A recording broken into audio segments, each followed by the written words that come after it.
સૌથી પહેલા જોઈએ આજના મહત્વના સમાચાર। રાજ્યમાં અષાઢી માહોલ જામ્યો છે, તેવામાં તંત્રની પ્રી મોન્સૂન કામગીરીની ખુલી ગઈ છે પોલ। અમદાવાદમાં હજુ પણ કેટલાય કામો છે અધૂરા, તો રાજકોટમાં પીએમના સ્વાગતને લઈને જોવા મળી રહ્યો છે અનેરો થનગનાટ। આજી ડેમની આરતી ઉતારવામાં આવી અને ભવ્ય આતશબાજી પણ કરવામાં આવી। તો સુરતમાં જીએસટીના વિરોધમાં કાપડના વેપારીઓએ આપેલા 3 દિવસના બંધના પહેલા દિવસે બજારો સજ્જડ બંધ રહ્યા। વાત કરીએ ભાવનગરની, તો ભાવનગરમાં 2 રત્ન કલાકારોની હત્યા કરી લૂંટ ચલાવવામાં આવતા સનસનાટી મચી ગઈ છે।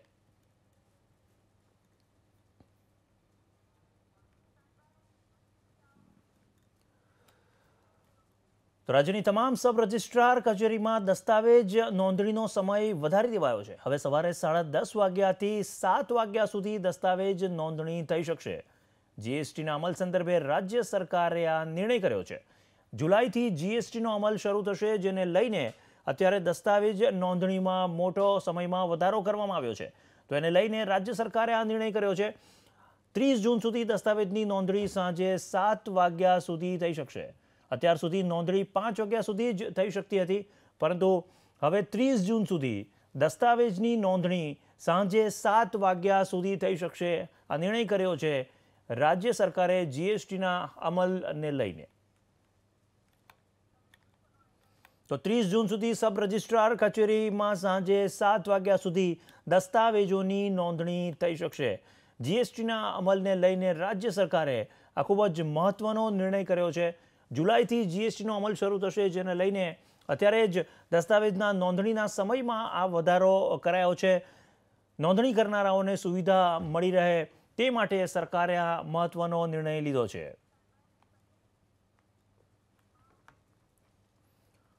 ત્યારે વાત કરીએ વરસાદની। રાજ્યમાં ધીરે ધીરે અષાઢી માહોલ જામી રહ્યો છે। રાજ્યમાં સતત બીજા દિવસે કેટલાય વિસ્તારોમાં મેઘમહેર યથાવત રહી। હજુ પણ આવતા દિવસોમાં ભારે વરસાદની આગાહી કરવામાં આવી છે।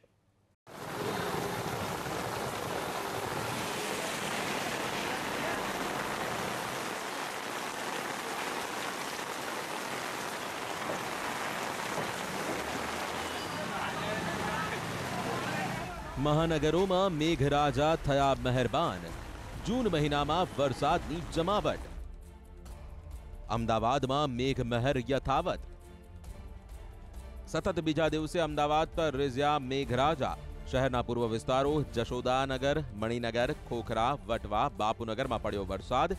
બપોર બાદ વરસાદ ત્રાટકતા બફારામાંથી લોકોને મળી રાહત। સુરતમાં મેઘરાજાએ વરસાવ્યું હેત। સુરતમાં બપોર બાદ વાતાવરણમાં પલટો આવ્યો હતો।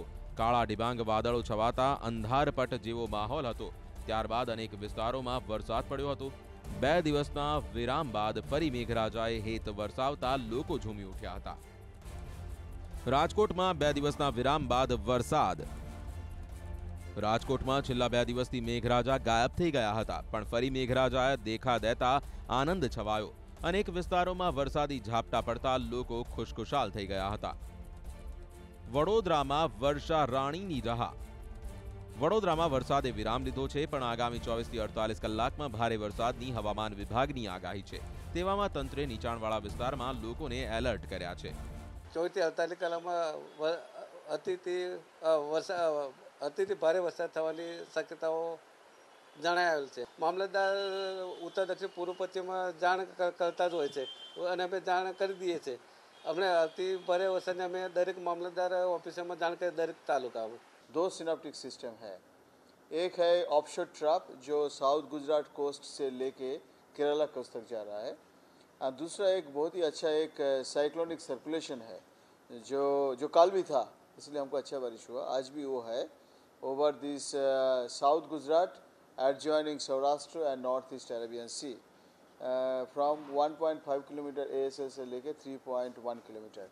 तो हम सोचते, हमारा मानना यही है कि ये दोनों सिस्टम को देखते हुए हम एक्सपेक्ट करते हैं कि अगले 3-4 दिन में पूरा स्टेट में अच्छा बारिश होगा।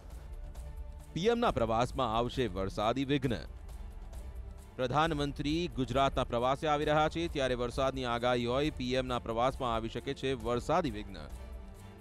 જૂન મહિનામાં અત્યાર સુધી 11% વરસાદ પડ્યો છે। તેવામાં રાજ્યમાં 2 અલગ અલગ વરસાદી સિસ્ટમ સક્રિય થઈ છે। આગામી 5 દિવસમાં ભારે વરસાદની આગાહી છે। ત્યારે અમદાવાદ કોર્પોરેશન પ્રી મોન્સૂન કામગીરીને લઈને ભલે બણગા ફૂંકતું હોય, પરંતુ દીવા તળે છે અંધારો. મેયરના વોર્ડમાં જ પ્રી મોન્સૂન કામગીરી સામે ઉઠી રહ્યા છે સવાલ.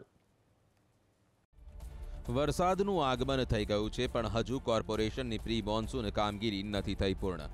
એએમસીના અણઘડ આયોજનના દ્રશ્યો ખુદ મેયરના નારણપુરા વોર્ડના છે, જ્યાં 15 દિવસથી પાણીની પાઇપલાઇન માટે ખાડા ખોદી નાખવામાં આવ્યા છે. પણ આ કામગીરી ક્યારે પૂર્ણ થશે તેનો તંત્ર પાસે નથી કોઈ જવાબ. તેવામાં વરસાદમાં ખાડા લાવી શકે છે આફત. 15 દિવસથી આજે ખોદકામ થઈ ગયું છે, પણ એનું કાર્ય પૂરું કરવામાં આવેલ નથી. એમાં અહીંયા ટ્રાફિક પણ એટલો થાય છે અને બહુ સમસ્યા વધતી જાય છે. સ્કૂલે છે સામે, એના વિદ્યાર્થીઓ છૂટે છે તો ઘણો બધો ટ્રાફિક થઈ જાય છે. એનો હલ થતો નથી ને માણસો ઘણા રેમ્પ છે એના હિસાબે ઘણા પડી પણ જાય છે. આજે હું સવારે સાહેબ પડી ગયો. 15 જૂન સુધી એનું કાર્ય સાહેબ મ્યુનિસિપલ કોર્પોરેશને પૂરું કરવાનું હોય છે, પણ એ કંઈ હજુ સુધી કરવામાં આવેલ નથી. આશરે 10-12 દિવસ ઉપર થઈ ગયા છે, પણ આ કરવાથી ઘણા બધો ટ્રાફિકનો સમસ્યા છે. શું શેના માટે કરી ગયા છે હજી અમને પણ નથી ખબર. આજુબાજુના રહીશોનું આ પ્રોબ્લેમ ટ્રાફિકનો, સામે સ્કૂલ છે. પીક અવરના સ્કૂલ છૂટવાના ટાઈમે તો અડધો કલાક સુધી તો અહીંયા ટ્રાફિક જામ થઈ જાય છે. અમારા ખુદના વ્હીકલ પણ નથી મૂકી શકાતું. 15 જૂન સુધી પ્રી મોન્સૂન કામગીરી પૂર્ણ કરવાની ડેડલાઇન હોય છે. આ ડેડલાઇનનો પણ ખુદ મેયરના વોર્ડમાં છડેચોક ભંગ થતો નજરે ચડ્યો. તેવામાં સવાલ થઈ રહ્યો છે, વરસાદમાં આ ખાડાને લઈને કોઈ દુર્ઘટના સર્જાશે તો જવાબદાર કોણ? ત્યારે અમદાવાદમાં પાણી અને મચ્છરજન્ય રોગચાળો બેકાબૂ બન્યો છે. જૂન મહિનામાં ઝાડા ઉલટીના 191 કેસ નોંધાયા છે, જ્યારે મેલેરિયાના 703 કેસ નોંધાયા છે. ચિકનગુનિયાના 4 અને ડેન્ગ્યુના 14 કેસ નોંધાયા છે. ગયા વર્ષ કરતાં ચાલુ વર્ષે પાણી અને મચ્છરજન્ય રોગચાળામાં ઉછાળો આવ્યો છે, જ્યારે અમદાવાદમાં સ્વાઇન ફ્લૂથી 6 મહિનામાં 11 લોકોના મોત થયા હોવાનું સામે આવ્યું છે. 6 મહિનામાં સ્વાઇન ફ્લૂના 73 કેસ નોંધાયા.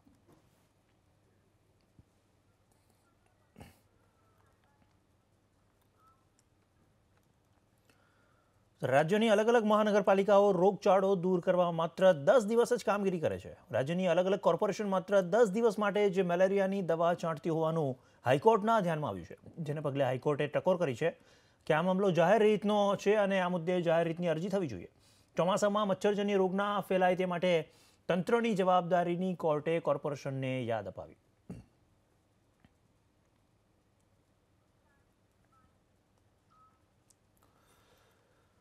29 જૂને મોદી બનશે રાજકોટના મહેમાન. પીએમની મુલાકાતને લઈને રાજકોટવાસીઓમાં અભૂતપૂર્વ ઉત્સાહ જોવા મળી રહ્યો છે. રાજકોટ શહેર 16 કળાએ ખીલી ઉઠ્યું છે.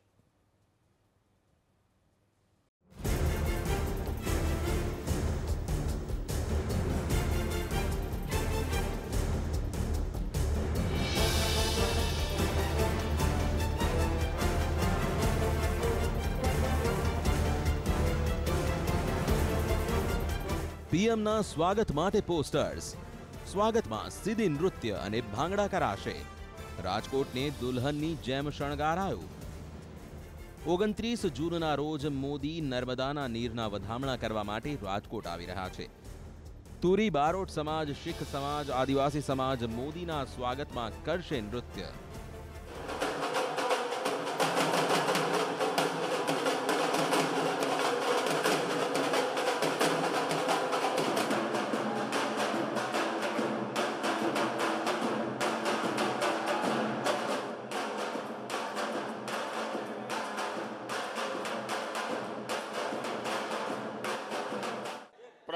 प्राइम मिनिस्टर साहब नरेंद्र मोदी साहब राजकोट आ रहे हैं, तो उनके वेलकम के लिए पूरा सिख समाज बाकी समाजों के साथ इकट्ठा होकर उनका वेलकम करने के लिए तैयारियां कर रहे हैं. जैसे कि हमने जगह जगह पर स्टेजें लगाई हैं, उसके अंदर गरबा होगा, भंगड़ा होगा और आज़ादी के गाने गाए जाएंगे उनके वेलकम के लिए, और फूल भी बरसाए जाएंगे. इसी तरह हम सब मिलकर उनका स्वागत करेंगे. वाहिगुरु जी का खालसा, वाहिगुरु जी की फतेह. આજે જે રીતે આપણે જોયું કે સીધી બાદશાહ કે હજારો વર્ષો પહેલાં જ્યારે એ જુનાગઢ આવ્યા અને જુનાગઢની આસપાસના પ્રદેશમાં એમનો વસવાટ છે, એ સીધી બાદશાહો પણ આજે એક એવા જોરદાર ધમાકેદાર નૃત્ય દ્વારા નરેન્દ્રભાઈ પ્રત્યે એક આવકારની લાગણી વ્યક્ત કરી છે, એક નરેન્દ્રભાઈ પ્રત્યે એક હર્ષ ઉલ્લાસની લાગણી વ્યક્ત કરી છે આગમન માટે. એ પણ અભૂતપૂર્વ કાબીદાર હતી. સાથે શીખ સમાજ, શીખ સંગત અને રાજકોટ ગુરુદ્વારામાંથી શીખ લોકો પણ ઉમટી પડ્યા હતા. આજે આપણે જોયું એક ટ્રેલર હતું. 29મી તારીખે ખરા અર્થમાં પિક્ચર આવશે. મોદીના સભા સ્થળ નજીક મળ્યા 4 સાપ. મોદીના આગમનની તમામ તૈયારીઓને આખરી ઓપ આપવામાં આવી રહ્યો છે તેવામાં આજી ડેમ પાસે મોદીના સભાસ્થળ નજીક 4 સાપ નીકળતા તંત્રને પરસેવો વળી ગયો. હજારો લોકો અહીં ભેગા થવાનો અંદાજ છે તેવામાં અહીં જીવનું જોખમ ઊભું ન થાય તેવો ગણગણાટ શરૂ થયો છે. લોખંડી સુરક્ષા બંદોબસ્ત. પીએમની સુરક્ષામાં કોઈ કચાશ ન રહે તે માટે ગોઠવવામાં આવ્યો છે ચાંપતો બંદોબસ્ત. ગૃહ રાજ્યમંત્રી પ્રદીપસિંહ જાડેજાએ રાજકોટ પહોંચી સુરક્ષાની સમીક્ષા કરી. બંદોબસ્તમાં 27 આઈપીએસ ખડે પગે રહેશે, 60 એસપીજી કમાન્ડો, રોડ શોના રૂટ પર સીસીટીવી, 65 ડીવાયએસપી, 150 પીઆઈ, 500 પીએસઆઈ, 15 એસઆરપીની કંપની ઉપરાંત 8000 પોલીસ જવાનો ફરજ બજાવશે. રોડ શોમાં રોડના બંને બાજુએ જ્યાં આવશ્યક છે ત્યાં બેરિકેડ કરવામાં આવ્યા છે, જેના કારણે આ બેરિકેડ્સના માધ્યમથી લોકો રોડ ઉપર ન આવી જાય અને સુરતના રોડ શોમાં અમારા ડિપાર્ટમેન્ટના ધ્યાને સુરક્ષાની દ્રષ્ટિએ જેટલા મુદ્દાઓ આવ્યા હતા, સીસીટીવીથી આખા કાર્યક્રમનું મોનિટરિંગ કરવામાં આવનાર છે, જેથી કરીને કોઈપણ પ્રકારની શંકાસ્પદ કે હિલચાલ હોય તો એનું માર્કિંગ કરીને તરત એનું નિવારણ કરી શકાય. આ પ્રમાણેનું પણ આયોજન કરવામાં આવ્યું છે. પીએમના સ્વાગત માટે રાજકોટ સજ્જ થઈ ગયું છે. બસ હવે રાહ જોવાય છે પીએમના આગમનની. તો રાજકોટમાં પ્રધાનમંત્રી મોદીના આગમનને લઈને અનેરો ઉત્સાહ છે. પ્રધાનમંત્રી મોદી નર્મદા અવતરણ કાર્યક્રમને લઈ રાજકોટ પહોંચી રહ્યા છે. ત્રાજી ડેમને કિનારે દીવડાઓની આરતી કરવામાં આવી, જેમાં 5000થી વધુ મહિલાઓએ ભાગ લીધો. બાદમાં કરવામાં આવી હતી ભવ્ય આતશબાજી, જેના કારણે આજી ડેમ પર અદ્ભુત નજારો જોવા મળ્યો.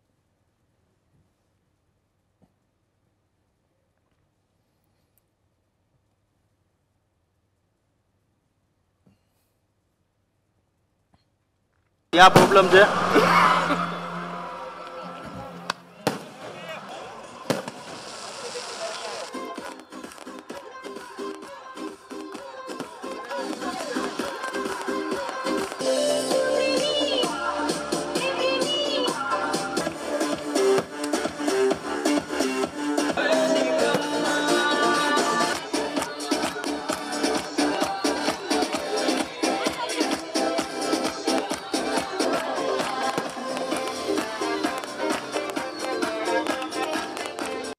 ગુડલક કૌભાંડના આરોપી રમણ કપૂર બાદ તેમની પત્ની સીમા કપૂરની પણ પોલીસે ધરપકડ કરી છે. અમદાવાદના કાલુપુર રેલવે સ્ટેશનથી સીમા કપૂરની ધરપકડ કરાઈ, જ્યારે રમણ કપૂરની 2 દિવસ પહેલા જ દિલ્હી ક્રાઇમ બ્રાન્ચે ધરપકડ કરી હતી, જેને 29 જૂને અમદાવાદ લાવવામાં આવશે. એનું બધું અમે લોકો લખાઈએ, હું લખાવું છું અત્યારે, એ બધું આવશે. અત્યારે હું તમને એક્સપ્લેન નહીં કરી શકું કશું. જે રીતે ગુડલક વિલા અને સંસ્કાર ક્લબની વાત છે, લોકોનું એવું કહેવું છે કે તમે સપના બતાવ્યા પ્લોટના અને ક્લબના, પણ એવું કંઈ જ ના આપ્યું ને એમના લાખો કરોડો રૂપિયા લઈને ફરાર થઈ ગયા. કેટલી સાચી વાત છે? પ્લોટમાં બી ઘણા બધાના દસ્તાવેજ ઓલરેડી કરેલા છે, હજી પણ દસ્તાવેજ થઈ શકે એવું છે. અમે હતા નહીં એટલે ના થયા. અને સનસ્ટારમાં પણ અમે લોકોએ ઘણા બધાને જે હોલિડેઝનું કીધેલું હતું, ઘણા બધા લોકોને અમે લોકો હોલિડેઝ આપ્યા છે, જે સારી સારી પ્રોપર્ટીઝમાં આપ્યા છે. મુંબઈ છે, જયપુર છે, ઉદયપુર છે, બધી જગ્યાએ આપેલા છે. એટલે એ તો પછી હવે તપાસમાં ખ્યાલ આવશે બધાને. મારા છોકરાઓ હતા, મારે એમનું એરેન્જમેન્ટ કરવાનું હતું, બેલ લેવા માટે કોશિશ કરી હતી, ક્લાયન્ટો સાથે વાત કરવાની કોશિશ કરી, કોઈ પોસિબિલિટી ના થઈ એટલે મેં સરેન્ડર કરી દીધું. ના સર, બધા સાચા નથી સાચા. સાચા નથી. અમે લોકોએ કોઈના, તમે કહો છો એટલે કોઈના ક્લાયન્ટના પૈસા બાકી હશે આપવાના તો અમે ના નથી પાડતા, પણ અમે લોકોએ કોઈની સાથે આ જાણે જોઈને કૌભાંડ બનાવ્યું હોય ને કૌભાંડ રચીને આજે પૈસા લઈને અમે ભાગી ગયા એવું નથી. તો આટલા દિવસ સુધી બહાર આવવાની જરૂર શું કામ પડી? તમે કેમ સામે ન આવ્યા, મીડિયાની સામે કે પછી પોલીસની સામે કે સરકારની મદદ લઈને? મેં તમને જવાબ આપ્યો ઓલરેડી એનો, કે મારે મારા છોકરાઓનું અરેન્જમેન્ટ કરવાનું હતું અને અમે લોકો ટ્રાય કરતા હતા કે બેલ થઈ જાય તો અમે અહીં આવીને લોકોને પૈસા આપી શકીએ. છોકરાઓ હતા જેના પરિવાર આજે બી પરેશાન છે પૈસાને લઈને, એ લોકોના છોકરાઓ સામે તમે ના જોયું? તો હું આવી ગઈ ને એટલે તમે સરેન્ડર કર્યું છે ને. હા, જેટલી પોસિબિલિટી છે, જેટલું પોસિબલ થશે અમે લોકો આપી દઈશું. અમે ના પાડી બી નથી. અમે લોકો ક્લાયન્ટને પણ ફોન કરીને કીધું જ હતું કે અમને થોડોક ટાઈમ આપો, અગર તમે 4-6 મહિનાનો, તો અમે તમને પૈસા આપશું અને આજથી આપવાનું ચાલુ કરીએ, થોડું ગમે ત્યાંથી અરેન્જ કરીને. એ હવે ખ્યાલ નથી અમને શું લખાયેલો છે, નથી મને ખ્યાલ. મારે એ બી ચેક કરવું પડશે, કારણ કે ડે ટુ ડે બધું મારી પાસે એકદમ મૌખિક અત્યારે કશું છે. ના, એ ખોટી છે. 500 કરોડ તો ખોટી જ છે. બાકી એ હવે તપાસમાં ખબર પડશે, તમે જોઈ લેજો. મને અમાઉન્ટ નથી ખબર અત્યારે. દિલ્હી છે અત્યારે. અમુક ટાઈમ સાથે હતા, અમુક ટાઈમે નહોતા. અલગ અલગ જગ્યા પર હતા. ડિફરન્ટ પ્લેસીસ પર હતા અમે લોકો. શું? શા માટે કશું નહીં, પકડાવું નહોતું અને કોશિશ કરતા હતા કે આમાં કંઈક સોલ્યુશન આવી શકે એના માટે. અલગ અલગ જગ્યા પર હતા. રાજસ્થાન છે, MP છે, હરિદ્વાર છે, એવી રીતે અલગ અલગ. પોલીસથી બચવા માટે તમે શું કરતા હતા? કશું જ નહીં. બધી જગ્યાએ આઈ કાર્ડ પોતાનું જ આપેલું છે. તો ક્યાં પોલીસે ચેક કરીને તમને પકડ્યા નહીં? પોલીસને ખ્યાલ ના આવે? એ તો મને નથી ખબર ને. મેં તમને જવાબ આપી દીધો ઓલરેડી. હા ને, મેં જવાબ આપ્યો ને કે શેના માટે અમે બહાર હતા. બેલની ટ્રાય કરતા હતા ને, છોકરાઓનું સેટિંગ કરતા હતા કે ક્યાં મૂકી શકીએ. ત્યારે યુપી અને એનડીએના રાષ્ટ્રપતિ પદની ચૂંટણીના ઉમેદવાર આવશે ગુજરાતની મુલાકાતે. યુપીએના રાષ્ટ્રપતિ પદના ઉમેદવાર મીરા કુમાર પ્રચારના શ્રી ગણેશ અમદાવાદ સાબરમતી આશ્રમથી કરશે. 30 જૂને મીરા કુમાર અમદાવાદ આવશે, જ્યારે મીરા કુમાર બાદ આવતા 13 જુલાઈએ એનડીએના રાષ્ટ્રપતિ પદના ઉમેદવાર રામનાથ કોવિંદ પણ ગુજરાતની મુલાકાતે પહોંચશે. ભાજપના રાષ્ટ્રીય અધ્યક્ષ અમિત શાહ અને રામનાથ કોવિંદની ઉપસ્થિતિમાં ધારાસભ્યોની બેઠક યોજાશે.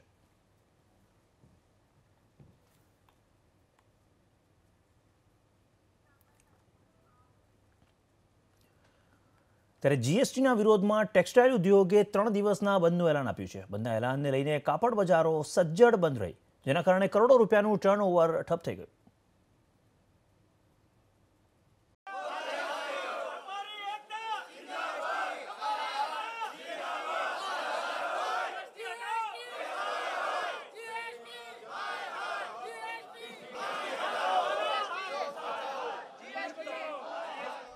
જીએસટીના વિરોધમાં ટેક્સટાઇલ ઉદ્યોગનું એલાને જંગ. રાજ્યમાં ઠેર ઠેર જીએસટીને લઈ કાપડ વેપારીઓએ કર્યો વિરોધ. અમદાવાદમાં કાપડ બજાર સજ્જડ બંધ. ટેક્સટાઇલ પર 5% જીએસટીના વિરોધમાં અમદાવાદમાં 65,000 કાપડના વેપારીઓએ બંધ પાળ્યો. હડતાલમાં કાપડ સાથે સંકળાયેલા તમામ વેપારીઓ, એજન્ટ, કોન્ટ્રાક્ટર, એમ્બ્રોઇડરીવાળા જોડાયા હતા.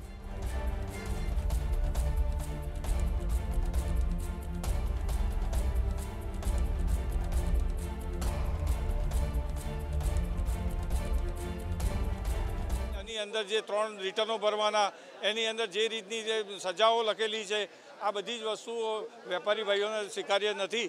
માટે જીએસટીના વિરોધમાં 3 દિવસ 27, 28, 29 બંધનું એલાન આપેલું છે. આ સમગ્ર ભારતની મહાજનો ભેગી થઈને આ નિર્ણય લીધેલો છે. આ કોઈ મનસુખી કોઈનો નિર્ણય નથી. અને અગાઉ બી 30 તારીખે સરકારશ્રીનો જે નિર્ણય આવશે એ પછી 1 તારીખે તમામ વેપારી ભાઈઓ અચોક્કસ મુદતનું બંધનું એલાન આપે તો નવાઈ નહીં. સુરતમાં જીએસટી સંઘર્ષ સમિતિએ જીએસટીને લઈને માર્કેટ વિસ્તારમાં સરકાર સદબુદ્ધિ યજ્ઞ યોજ્યો. નો જીએસટીના સ્લોગનવાળા ટી-શર્ટ પહેરી વિરોધ નોંધાવવામાં આવ્યો. જીએસટીના વિરોધમાં 175થી વધુ કાપડ બજારો સજ્જડ બંધ રહ્યા.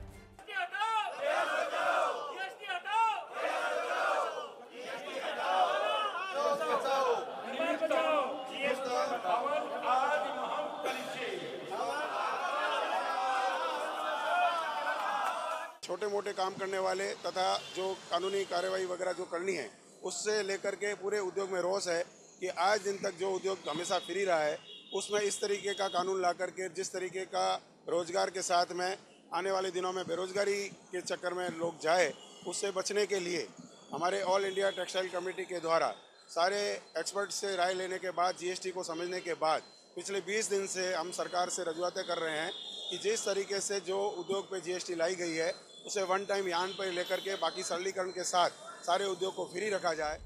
જીએસટીના વિરોધમાં જામનગર લાલ બંગલા સર્કલ પાસે કાપડ વેપારીઓએ ધરણા પર બેઠા.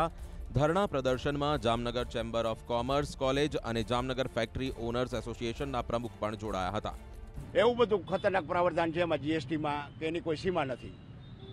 જે 3 રિટર્ન ભરવાના મંથલી, કોમ્પ્યુટર મેન્ટેન કરવાનું, ઓપરેટ કરવાનું, ચાર્ટર એકાઉન્ટન્ટને અમારે નાણાં દેવાના, વકીલોને નાણાં દેવાના અમારે, તો આર્થિક બર્ડન પણ વેપારી નહીં ખમી શકે. જીએસટીની આંટી ઘૂંટી સામે વેપારીઓ આકરા પાણીએ છે। પ્રથમ દિવસે રાજ્યમાં 3.50 લાખ કાપડ વેપારીઓએ બંધ યોજ્યા। હજુ 2 દિવસ વેપારીઓ બંધ પાળશે અને 1 જુલાઈથી આમરણાંત ઉપવાસની તૈયારી કરવામાં આવી છે।